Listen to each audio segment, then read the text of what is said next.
오늘은 영안이 밝아지면 이라는 주제 7번째 시간으로 오직 믿음으로 산다. 따라해 볼까요? 오직 믿음으로 산다. 그런 고백을 다시 한번 하는 시간이 되길 바랍니다. 제가 대학 1학년 때 읽었던 책이 있습니다. 어떤 책인지 보여드릴게요. 그림을 보여주시고요. 이 책입니다. 침묵. 지난번에 한번 소개해드렸습니다만 엔도 슈샤쿠라고 하는 일본의 작가가 쓴 침묵이라는 책입니다. 그림을 내려주시고요. 이 책의 배경은 17세기인 일본입니다. 일본은 우리나라보다 훨씬 더 일찍 서양과 교류가 시작됐습니다. 그래서 서양인 선교사님들, 특별히 포르투갈에서 개신교 가톨릭 선교사님들 오셨습니다.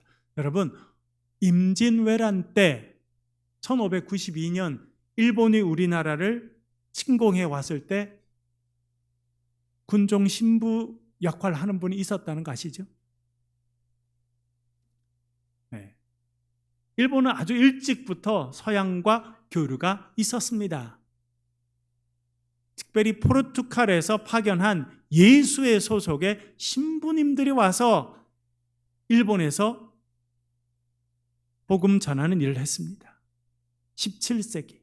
그런데 한 번은 이 포르투갈에 있는 예수의 선교의 본부로 충격적인 소식이 전해집니다. 그것은 무엇이냐면 페레이라라고 하는 이름의 신부님이 일본에서 활동을 하고 있었는데 그분이 종교를 버렸다는, 신부로 파송된 선교사인데 더 이상 가톨릭 신앙을 유지하지 않는다고 선언했다는 이야기가 들리게 됩니다. 이 소식이 전해지고 특별히 페레이라 신부의 제자 중에 한 사람이었던 로드리게스라는 신부는 큰 충격을 받습니다. 그리고 자신의 스승이 정말 배교를 한 것인지 확인하러 가야겠다 결심하게 됩니다. 프란시스코라고 하는 또 다른 신부와 함께 두 사람이 조용히 일본에 잠입하게 됩니다. 그리고 비밀스럽게 가톨릭 교인들이 모인 곳을 방문하게 됩니다. 에토 시대 이 막부는 대대적인 박해를 하고 있었습니다. 그래서 사람들은 지하에 몰래 숨어서 신앙생활을 하는 그런 상황이었습니다. 그렇게 몰래 숨어서 신앙생활을 하는 사람들을 찾아다니면 이 신부님들에게 길잡이, 그러니까 안내원 역할을 하는 일본인이 있었습니다. 이름이 키치지로라고 하는 사람이었습니다. 그러니까 이 키치지로는 신부님 두 사람을 길 안내를 하는, 그리고 어디에 가톨릭 교인들이 모여서 신앙생활을 하고 있는지도 알고 있었습니다. 그런데 이 키치지로는 엄청나게 나약한 자였습니다. 그래서 어떻게 되냐면 결국은 이 신부님들을 막부 권력자들에게 고발하게 됩니다. 신부님 붙잡힙니다. 로드리게스와 프란시스코가 붙잡힙니다. 그런데 일본 정부는 이 신부님들을 고문하거나 죽이지 않습니다. 대신 가톨릭 신자들을 끌고 나와서 그들이 보는 앞에서 고문하고 죽입니다. 대표적인 방법은 파도가 밀려오는 그 바닷가에 십자가를 쭉 세웁니다. 일본인 신자들을 십자가에 다 매답니다. 물이 밀려 들어옵니다. 어떻게 됩니까?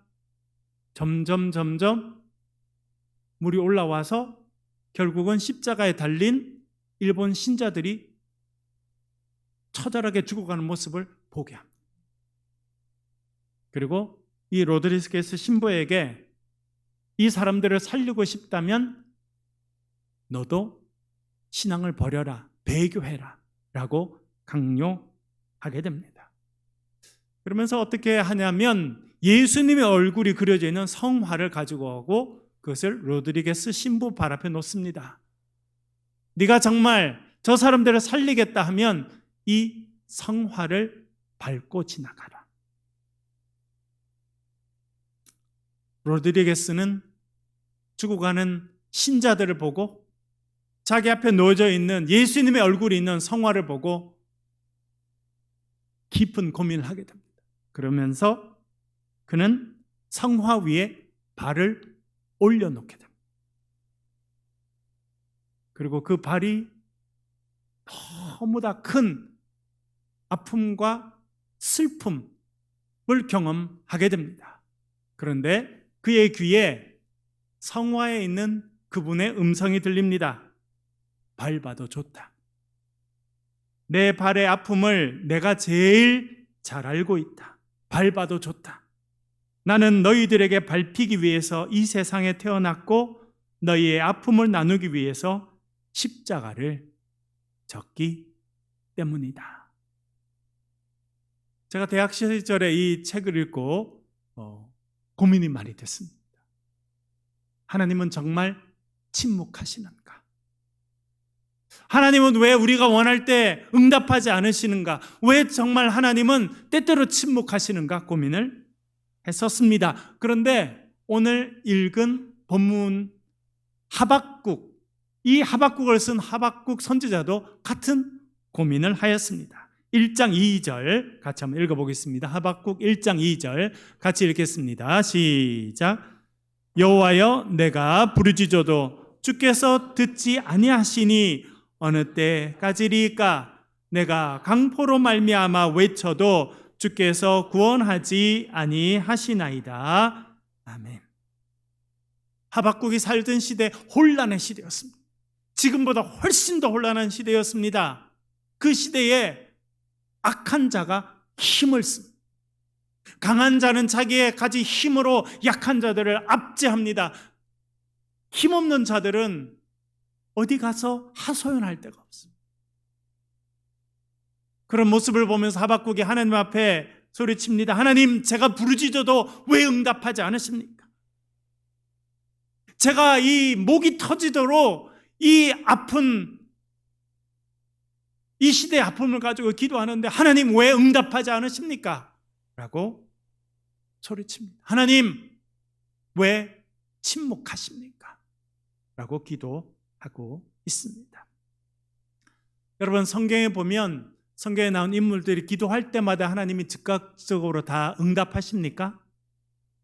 그렇지 않을 때가 더 많습니다.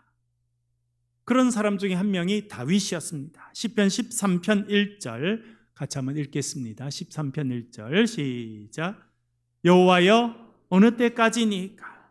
나를 영원히 잊으시나이까? 주의 얼굴을 나에게서 어느 때까지 숨기시겠나이까? 아멘. 누구의 고백입니까? 다윗의 고백. 여러분, 다윗은요 하나님의 가장 사랑한 인물 중에 하나입니다. 그리고 하나님을 너무 사랑했어요. 그래서 시편 18편에 뭐라 말합니까? 나의 힘이 되신 주님, 내가 주님을 사랑합니다. 나의 힘이신 여호와여, 내가 주를 사랑합니다라고 고백하였는데 그도 때때로 하나님의 침묵을 경험합니다. 하나님, 저를 잊어버리셨습니까? 제가 이렇게 부르짖는데도 하나님 왜 응답하지 않으십니까? 라고 소리치는 시간이 많았습니다. 그런데 하나님께서 시간이 좀 흐른 후에 하박국에게 대답을 하십니다. 이렇게 말씀하십니다. 1장 6절 읽어보겠습니다. 같이 읽겠습니다. 시작. 보라, 내가 사납고 성급한 백성 곧 땅이 넓은 곳으로 다니며 자기의 소유가 아닌 거처들을 점령하는 갈대아 사람을 일으켰나니. 아멘. 하나님께서 한 부류의 사람을 일으키셨다고 하는데 그 사람들이 누구라고 말합니까? 갈대아 사람들입니다. 이 사람들이 바벨론을 세운 사람. 여러분, 우리가 잘 아는 대로 아시리아 제국이 있습니다. 그 다음에 바벨론 제국이 있고, 바벨론 제국 다음에 페르시아 제국이 있고, 그 다음에 헬라 제국, 그리고 로마 제국까지 서양 역사가 이루어집니다. 이 아시리아 제국을 멸망시킨 사람들이 갈대아 사람들이었습니다. 이 사람들이 바벨론이라는 제국을 세우게 됩니다. 그런데 여러분, 하나님의 대답을 들었는데 하박국은 질문이 더 커졌습니다. 하나님, 이 유다 땅에 악한 자들을 치기 위해서 하나님께서 갈대아 사람들을 세우셨다는데 저는 잘 이해가 안 됩니다 하면서 다시 질문합니다. 그 질문이 1장 13절입니다. 한번 읽어보겠습니다. 1장 13절 두 번째 질문입니다. 읽어볼게요. 시작. 주께서는 눈이 정결하심으로 악을 참아 보지 못하시며 패역을 참아 보지 못하시거늘 어찌하여 거짓된 자들을 방관하시며 악인이 자기보다 의로운 사람을 삼키는데도 잠잠하시니까. 아멘. 뭐라 말합니까? 주님, 저 참 이해가 안 됩니다. 이 남유다 땅에 있는 권력자들, 악한 자들, 다른 사람들을 박해하는 이 자들을 하나님 처벌해 주십시오 라고 제가 기도했는데, 하나님 그들을 처벌하는 건 좋습니다. 그런데 이해가 안 되는 건요, 그 이 사람들을 벌하기 위해서 하나님께서 바벨론 사람들을 쓰신다는 것은 이해가 안 돼요. 여러분, 주전 612년 니느웨, 아시리아의 수도였던 니느웨가 파괴되는데 얼마나 철저히 파괴가 됐든지, 여러분 지금의 이라크에, 여러분 이라크 전쟁 때 많이 들으셨죠? 바그다드가 있고 북쪽에 두 번째 도시 모술이라는 데가 있습니다. 그 바로 옆에 근처에 니느웨가 있었는데 바벨론 사람들은요 그 성을 완전히 없애버렸어요. 한때 세상에서 가장 크고 화려했던 도시가 니느웨였는데 바벨론 사람들이 얼마나 잔인하냐면 흔적을 싹 없애버렸습니다. 그런 사람들이 바벨론인데 하나님께서 그들을 써서 지금 남유다의 악한 자들을 치시겠다 말씀하시니까 그는 지금 질문합니다. 하나님, 이해가 안 됩니다. 남유다 사람들이 악하더라도 그래도 하나님 백성 아닙니까? 그런데 하나님 백성을 더 악한 이방인들을 들어서 이들을 치신다는 것은 저는 정말 이해하기가 어렵습니다라고 말하고 있습니다. 이 하박국의 두 번째 질문에 하나님께서 다시 대답을 하십니다. 2장 2절입니다. 읽어보겠습니다. 2장 2절 같이 읽겠습니다. 시작. 여호와께서 내게 대답하여 이르시되 너는 이 묵시를 기록하여 판에 명백히 새기되 달려가면서도 읽을 수 있게 하라. 아멘. 하나님께서 말씀하십니다. 이 묵시라고 하는 말은 히브리어로 핫존이라는 단어인데요, 본다는 것입니다. 눈에 보이는 것, 우리 말하면 환상 같은 것입니다. 하나님께서 눈에 보게 하셔서 영안을 늘어서 보게 하시는 것을 써놓으라는 것입니다. 그것을 얼마나 크게 써야 되냐면 사람들이 달려가면서도 볼 수 있도록. 여러분, 프랭카드 같은 거 요즘에 이제 선거 기간이니까 프랭카드가 있잖아요. 달려가면서 보입니까? 안 보입니까? 안 보이는 건 잘못 만든 거예요. 잘 만든 거는 사람들이 스쳐 지나가면서 눈에 보이도록 만들어야 그렇게 하라는 거예요. 사람들이 쓱 지나가면서도 보일 수 있도록 크게 글자를 새겨서 내 뜻을 알리라, 그렇게 말씀하고 있습니다. 2장 3절, 이 묵시가 어떤 특징을 갖고 있는지 알려주고 있습니다. 읽어볼게요. 시작. 이 묵시는 정한 때가 있나니 그 종말이 속히 이르겠고 결코 거짓되지 아니하리라. 비록 더딜지라도 기다리라. 지체되지 않고. 아멘. 하나님께서 보여주십니다. 앞으로 하실 일을 보여주십니다. 어떻게 심판을 행하실지 보여주시는데 그 특징이 이렇다는 것입니다. 비록 더딜지라도 기다리라. 지체되지 않고 반드시 응할 것이다. 여러분, 우리가 늘 기억해야 되는 것이 있습니다. 그것은 무엇이냐면 하나님의 응답은 반드시 있습니다. 그것을 우리가 기억하고 살아가야 될 줄로 믿습니다. 그런데 하나님 응답은요 더딜 때가 많아요. 나는 딱 이 시간 이런 방식으로 하나님 응답을 받길 바라는데 하나님 응답은요, 그것보다 늦을 때가 많습니다. 그래서 낙심합니다. 하나님 내 기도 안 들으시는구나, 하나님 나를 주목하지 않으시는구나 라고 생각하는 것은 하나님의 응답이 더디 오기 때문에 그렇다는 것입니다. 그것을 많이 경험했던 사람이 다윗입니다. 그래서 이렇게 고백합니다. 다윗 시편 40편 1절부터 3절 천천히 같이 한번 읽겠습니다. 시작. 여호와를 기다리고 기다렸더니 귀를 기울이사 나의 부르짖음을 들으셨도다.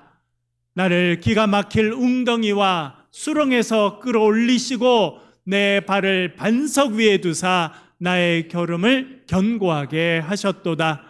새 노래 곧 우리 하나님께 올릴 찬송을 내 입에 두셨으니 많은 사람이 보고 두려워하여 여호와를 의지하리로다. 아멘. 다윗이 하나님께 부르짖었어. 그리고 기다렸어. 얼마나 오래 기다렸습니까? 기다리고 또 기다렸다. 많은 사람들은 거기서 그만둬. 하루 기다립니다. 이틀 기다립니다. 일주일 기다립니다. 끝 하는 사람. 하나님 저를 정말 사랑하시면 어떻게 지금까지 응답하지 않을 수 있습니까? 라고 하는 마음을 우리도 경험할 때가 참 많습니다. 다윗이 그렇게 경험했다는 거예요. 기다리고 기다렸다. 하나님이 나를 잃으셨나? 하나님이 나를 한때 쓰셨지만 이제 나를 버리셨나? 그렇게 마음이 드는 순간까지 기다렸다는 것입니다. 인내하고 참고 기다렸다는 거예요. 그랬더니 하나님께서 구원의 손을 내미셔서 나를 절망의 웅덩에서, 사망의 웅덩에서 건져내셨고 내 발을 반석 위에 세워주시고 내 입술에 새 노래를 주셨다 말씀하고 있습니다. 여러분, 이 고백이 저와 여러분의 고백이 되길 주의 이름으로 간절히 축원합니다. 그러면서 주님께서 이렇게 말씀하십니다. 4절입니다. 핵심은 4절입니다. 같이 한번 읽어볼게요. 시작. 보라, 그의 마음은 교만하며 그 속에서 정직하지 못하나 의인은 그의 믿음으로 말미암아 살리라. 아멘. 여기 2장 4절 후반절에 등장하는 이 말씀, 우리가 오늘 외우는 이 말씀, 의인은 그의 믿음으로 살리라, 이것을 적으라는 거예요. 지금 여러분 선거 보면 뭐 전신에 지금 큰 프랭카드 해놨잖아요. 뭐 어떻게 하겠다 저떻게 하겠다. 지금 하박국이 하나님께 말씀을 듣고 사람들이 다 볼 수 있도록 쓴 글은 이거였습니다. 의인은 그의 믿음으로 말미암아 살리라 라고 쓰라는 거예요. 여기서 믿음이라는 단어가 나옵니다. 믿음, 히브리어로 에문나라고 하는 단어입니다. 에문나, 어떤 뜻이냐? 신실함, 성실함, 끝까지 버티는 견고함이라는 뜻입니다. 다시 말씀드릴게요. 여기서 믿음은 무슨 뜻이냐? 신실함, 성실함, 끝까지 버티는 견고함이라는 것입니다. 믿음은 뭐라고요, 여러분? 할렐루야, 믿습니다. 그게 믿음이 아닌 거. 하나님의 신실하심을 신뢰하는 것입니다. 하나님께서 나와 함께 하시고 하나님이 나를 사랑하시고 하나님께서 결국 나를 구원하실 거라고 하는 것을 마음에 믿고 그 믿음을 끝까지 붙잡고 견디고 인내하는 것이 믿음이라는 거예요. 여러분, 이 믿음이 저와 여러분에게 있으시길 주의 이름으로 간절히 축원합니다. 이 말씀이 얼마나 중요한지요? 사도 바울이 2번이나 이 말씀을 그대로 인용합니다. 대표적인 구절은 로마서 1장 17절입니다. 같이 한번 읽겠습니다. 로마서 1장 17절 같이 읽겠습니다. 시작. 복음에는 하나님의 의가 나타나서 믿음으로 믿음에 이르게 하나니 기록된 바 오직 의인은 믿음으로 말미암아 살리라 함과 같으니라. 아멘. 오직 의인은 믿음으로 말미암아 살 것이다 라고 하는 말씀을 사도 바울이 인용했어요. 근데 이 말씀을 누가 붙잡은 줄 압니까? 마틴 루터. 마틴 루터가 살아가던 1500년 시대 유럽은요, 황폐했어. 교황은 절대 권력 가운데 뭘 짓고 있었냐면 베드로 대성당을. 여러분 베드로 대성당 가보셨나요? 뭐 굳이 안 가보셔도 되는데 기회가 되면 한번 가보시면 이렇게도 할 수. 금으로 그림을 다 그려놨어. 기둥은요 천년 대리석. 그리고 여러분 거기 가보면 대리석이 흰색만 있지 않고 천년 색깔이 나는 대리석이 있다는 걸 알 수 있는 것이 그걸 하느라 면죄부를 사람들이 돈을 받고 팔고 그런 일을 하고, 얼마나 혼란한 시대였는지 사제들은 부패하고 백성들은 먹을 것이 없는데도 돈을 내고 그 종이 쪼가리 하나를 사야 하는 그런 시대를 살고 있었어요. 그때 이 마틴 루터가 붙잡았던 말씀이 있습니다. 로마서 1장 17절 말씀, 하박국 선지자를 통해 사셨던 이 말씀, 오직 의인은 그의 믿음으로 말미암아 살 것이다. 도대체 그것이 무슨 뜻인지 그는 밤새 고민하고 기도했습니다. 그러다가 깨닫게 됩니다. 하나님이 우리를 의롭게 하시는 방법은 지금 가톨릭 교회가 말하는 것처럼 돈을 주고 죄를 사하는 문서를 받는 게 아니라 3일 4일씩 금식을 하고 동굴에 들어가서 밥을 안 먹고 기도하고 무릎으로 계단. 여러분 그 당시 수사들은요 죄를 씻기 위해서 무릎으로 교회 계단을 오르락내리락 했습니다. 무릎이 다 까지도록. 그렇게 해야 정결해진다, 하나님 앞에 의롭다, 그렇게 생각했기 때문에 그렇게 한 거예요. 정말 그렇게 해야 우리가 의인이 되느냐, 의로워지느냐, 마틴 루터가 고민합니다. 그러다가 이 하박국의 말씀, 사도 바울이 인용하고 있는 이 로마서 1장 17절의 말씀의 의미가 무엇인지 그는 몸부림치면서 기도합니다. 그러다 깨닫게 됩니다. 그것은 무엇이냐면 우리를 위해서 십자가에 달리신 예수 그리스도를 믿는 그 믿음을 보시고 하나님께서 우리를 의롭다, 정결하게 하신다 하는 것을 깨달았다는 거예요. 할렐루야. 여러분 마틴 루터가 이 말씀의 뜻을 깨달았습니다. 그리고 1545년 그가 라틴어로 쓴 작품을 세상에 출판하게 되는데 서문을 직접 씁니다. 그가 뭐라 그러냐면 자기가 이 말씀의 뜻을 깨달았더니 자기 앞에 천국의 문이 열리더라. 그가 쓴 표현. 이 말씀의 뜻, 무릎으로 계단을 올라가야 되는 것이 아니고 엄청난 돈을 내고 면죄부를 사야 의롭게 되는 것이 아니고 오직 예수 그리스도, 십자가에 달리신 예수 그리스도를 믿는 믿음을 가질 때 하나님께서 그 믿음을 보시고 우리를 의롭다고 하시는구나 하는 것을 내가 깨달았더니 자기 앞에 천국의 문이 열렸다. 그리고 자기는 완전히 새롭게 태어나서 성경을 완전히 새롭게 이해하게 되었다라고 쓰게 됩니다. 그래서 그가 한 게 무엇입니까? 95개 교회 방방문을 서서 교황 틀렸습니다, 지금의 가톨릭 교회 잘못합니다 라고 그는 목숨을 걸고 종교개혁을 시작하게 됩니다. 그리고 유럽의 역사는 영원히 바뀌게 됩니다. 여러분 이 말씀의 뜻을 깨닫는 건 얼마나 중요하냐면 마틴 루터가 바뀌었어요. 마틴 루터가 바뀌니까 어떻게 됐느냐, 유럽의 역사가 영원히 바뀌게 됩니다. 그 말씀은 오늘 읽은 하박국 2장 4절에 나옵니다. 오직 의인은 그의 믿음으로 말미암아 살 것이다. 여러분 요즘에 전쟁이 되니까 사람들이 뭘 의지합니까? 한탕주의. 주식에다가 막 젊은이들, 어떻게 보니까 오늘 공무원이 10매덕을 빌려갔다가 주식에 투자했다면서요? 도박에 도박, 목숨을 건 도박. 전 세계 사람들은 뭘 사 모읍니까? 보통 사람들은 금을 사 모으고, 지금 유럽에 있는 나라들 그리고 중동에 있는 나라들은 뭘 사 모아요? 한국산